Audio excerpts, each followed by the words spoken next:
Primeiro livro dos Reis, 19, 4. Ele, porém, foi ao deserto, caminho de um dia, e foi sentar-se debaixo de um zimbro, e pediu para si a morte, e disse: Já basta, ó Senhor, toma agora a minha vida, pois não sou melhor do que meus pais. Quero começar minha reflexão neste momento fazendo uma pergunta clara e muito séria. Em algum momento de sua vida você já perdeu a vontade de viver? Sendo ainda mais direto, você já sentiu vontade de morrer? Não me refiro ao desejo de se suicidar necessariamente, mas já houve em algum momento na sua vida que você foi atormentado por aquele sentimento de sumir, de deixar de existir neste mundo, do cansaço ser tão intenso ao ponto de você pedir a Deus para lhe tirar a vida? Bem, embora essas sejam perguntas um tanto incômodas, entretanto tenho uma certa convicção de que há muita gente neste mundo, algumas delas talvez me ouvem neste momento, que já foram atordoadas em algum momento por esse tipo de sentimento. Primeiro porque esse é um sentimento que pode atingir qualquer pessoa. Isso não depende de cultura, de status social, nem mesmo se a pessoa crê em Deus ou não. No texto que lemos, estamos diante de uma oração aflita de alguém que cria em Deus. Era um profeta. Elias foi um dos profetas mais impressionantes do Antigo Testamento. Por seu intermédio, Deus fez grandes prodígios e milagres. Fez azeite de uma viúva se multiplicar, salvando a vida dela da fome, da morte. Fez o rio Jordão se abrir em duas partes com sua capa. Orou e fez fogo cair do céu. Por intermédio de Elias, a Bíblia registra o primeiro milagre de ressurreição de uma pessoa. Tal foi a importância do papel profético de Elias que, quando Jesus se transfigura diante dos discípulos, aparecem Moisés e Elias diante dele. Moisés representando a lei e Elias, os profetas do Antigo Testamento, apontando para Jesus. Entretanto, embora fosse um grande profeta e um grande líder espiritual de seu tempo, era um ser humano falho e frágil. Em Tiago, no capítulo 5, versículo 17, ele nos diz que Elias era um homem sujeito às mesmas paixões que nós. Em um dado momento de sua vida, Elias foi profundamente afligido pelo desejo de morrer. Ele ora pedindo a Deus a própria morte. Portanto, perceba que esse é um sentimento que pode atingir a qualquer pessoa. Segundo, esse sentimento pode ser fomentado por diversos fatores, muito próprio de nossa vida neste mundo. Elias integrou vários fatores à sua vida que, individualmente, como combinados também, numa pessoa, há uma grande probabilidade de desencadear esse desejo de fuga da vida pela via da morte. Primeiro, pressão mental e estresse intenso. O profeta Elias vinha de uma demanda pesada e estressante, uma situação de corrupção moral, espiritual e política no meio do seu povo. Aquilo o afetava profundamente. Enfrentava uma seca terrível, vivia sempre no limite de suas condições, tendo que se esconder constantemente para não ser morto. E embora ocorressem fenômenos espirituais extraordinários, ele não via resultados profundos e visíveis de mudança no meio do seu povo. E as demandas continuavam sempre surgindo. Diante de todo esse quadro, o profeta manifesta sintomas de cansaço, de fraqueza, de desânimo, de esmorecimento, e esse sentimento indigesto de desejar a morte começa a bater à sua porta. O estresse e a pressão da vida é um dos fatores que podem desencadear esse sentimento de fuga pela morte. Mas há um segundo fator que pode contribuir com esse sentimento observado em Elias, que é o da solidão. A solidão pode impactar significativamente a saúde emocional e mental de uma pessoa. Não fomos criados para vivermos isolados, desvinculados uns dos outros. Elias andava só, isolado, e supunha que só existia ele de profeta que ainda se mantinha fiel a Deus. O isolamento e a solidão normalmente produzem imaginações pessimistas e falsas sobre a vida e sobre os outros. Em 1 Reis 19:10, o profeta declara: "Mataram os teus profetas à espada, sou o único que sobrou e agora também estão procurando matar-me." A verdade é que haviam outros profetas, mas o profeta Elias ignorava esse fato. E quando uma pessoa se sente isolada e desconectada dos outros, ela pode experimentar sentimentos de desesperança, desamparo e de falta de propósito, o que pode ser um grande fomentador desse sentimento de sumir deste mundo. Esta era a sensação crônica e intensa que o profeta estava experimentando e, somado a isso, se sentindo sob ameaça o tempo todo. Muitas são as pessoas que se sentem assim, só com seus problemas, sem ninguém para partilhar suas angústias, seus pecados, seus temores. Quando tem alguém, temem não serem compreendidas, de serem julgadas, de serem expostas e vão tentando enfrentar tudo sozinhas, isoladas, sem conversar com ninguém, enquanto se destroçam por dentro até não suportar mais e, de repente, o desejo de morte se apresenta como solução. Não é recomendável, nem saudável, nem bíblico que caminhemos sozinhos, sem nenhuma pessoa madura por perto, com a qual possamos partilhar nossa vida e confidenciar nossas angústias. Mas há um terceiro fator que pode também fomentar esse sentimento, que é a decepção. A decepção pode ser um fator que pode contribuir com esse sentimento, especialmente uma decepção que seja grave e significativa. No capítulo 18 do livro dos Reis, há o registro de 3 vitórias espetaculares do profeta Elias.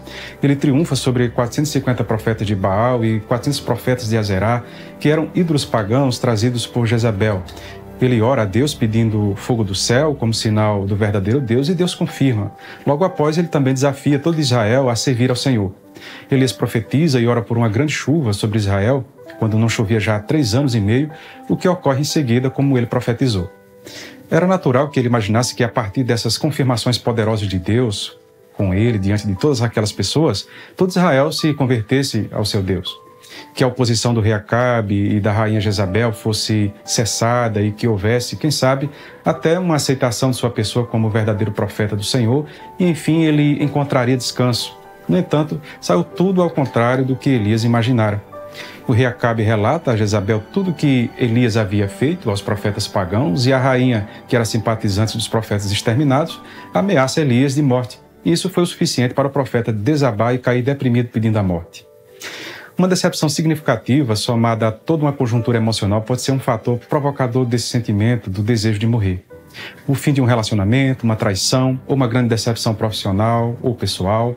Essas situações podem levar a sentimentos intensos de aflição, desespero, que pode provocar esse pensamento de morte.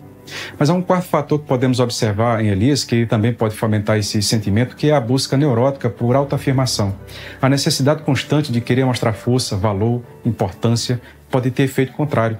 No versículo que lemos, nos informa algo importante sobre Elias. Diz que ele se assentou debaixo de um zimbro e pediu para si a morte e disse: já basta, ó Senhor, toma agora a minha vida, pois não sou melhor do que meus pais. Essa afirmação de Elias, não sou melhor do que meus pais, denuncia um conflito interno guardado em seu coração, que era um esforço pessoal de querer ser melhor que seus antepassados. Não é um problema buscar sermos melhores, nos aperfeiçoar, fazer melhor que aqueles que nos antecederam.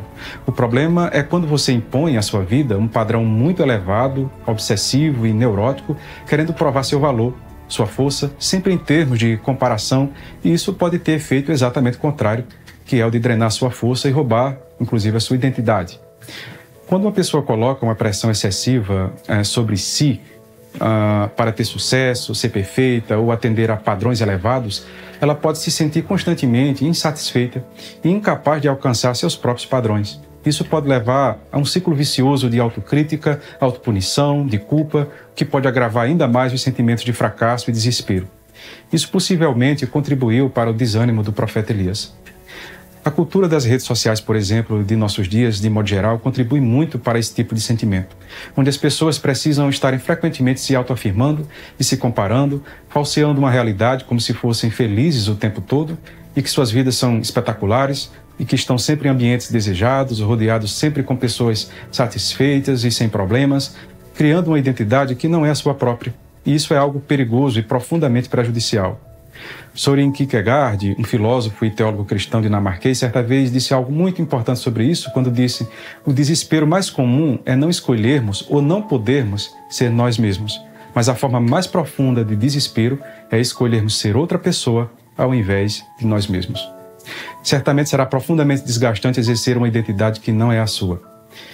Diante desse quadro de pressão mental e estresse intenso, solidão, decepção e desejo neurótico de autoafirmação, o profeta Elias encontra-se exausto, triste, se sentindo inútil, profundamente desanimado com a vida e desejando morrer.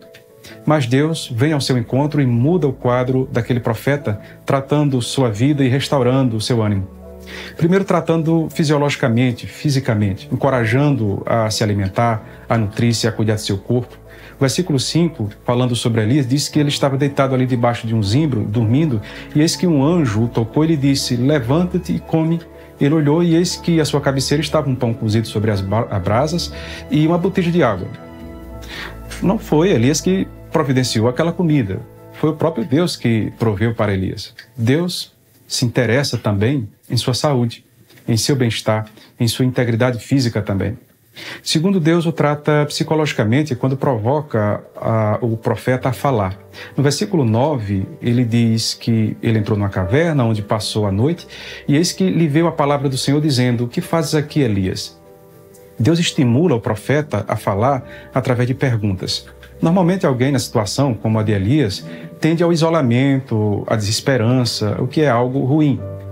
Falar de seus sentimentos e pensamentos ajuda a aliviar a tensão emocional e a se compreender melhor, ajuda a pessoa a estabelecer conexões sociais e a se sentir menos isolada. E Deus provoca isso com o profeta. Em terceiro lugar, Deus o trata também espiritualmente, restaurando o seu senso de propósito e de esperança. Deus declara nos versículos 15 e 16 que ele ainda haveria de ungir um outro profeta para sucedê-lo posteriormente, um rei na Síria, um outro rei em Israel. Deus muda a perspectiva do profeta e sua motivação, mostrando que ele continuava ainda realizando sua obra e a vida dele, a vida do profeta, estava atendendo um papel importante em seus planos, mesmo que ele não pudesse enxergar de uma maneira mais ampla tudo. Encerro essa reflexão com 3 palavras importantes dentro desse espectro todo: ânimo, propósito e confiança. Deus tem interesse de restaurar o seu ânimo, seu propósito e sua confiança nele. Elias estava perdendo o ânimo, o seu propósito e sua confiança, e isso fez também perder a vontade de viver. Isso ocorreu porque ele estava olhando para as circunstâncias imediatas à sua volta, mas Deus o faz perceber que ele não estava sozinho.